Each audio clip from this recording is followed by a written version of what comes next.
ಮಕರ ಸಂಕ್ರಾಂತಿಯ ಅಂಗವಾಗಿ ಬಾರಕೂರು ಬಂಡಿಮಠ ಶ್ರೀ ಕ್ಷೇತ್ರ ನಾನರಡಿಯಲ್ಲಿ ಮಕರ ಸಂಕ್ರಾಂತಿ ಉತ್ಸವ ಮತ್ತು ನಾಗಮಂಡಲ ಇಂದು ಮುಂಜಾನೆ ಜರುಗಿತು.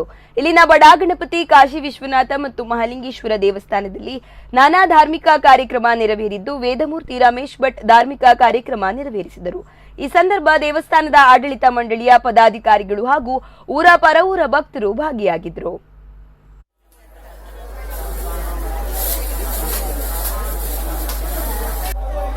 ಸೇವಾ ಆಫೀಸ್ನಲ್ಲಿ ಬಂದು ತುಲಾಭಾರ ಸೇವೆಯನ್ನ ಮಾಡಲಿಕ್ಕೆ ರಸೀದಿಯನ್ನ ಮಾಡಿಕೊಂಡು ಹೋಗಬೇಕು. ತುಲಾಭಾರ ಸೇವೆಗೆ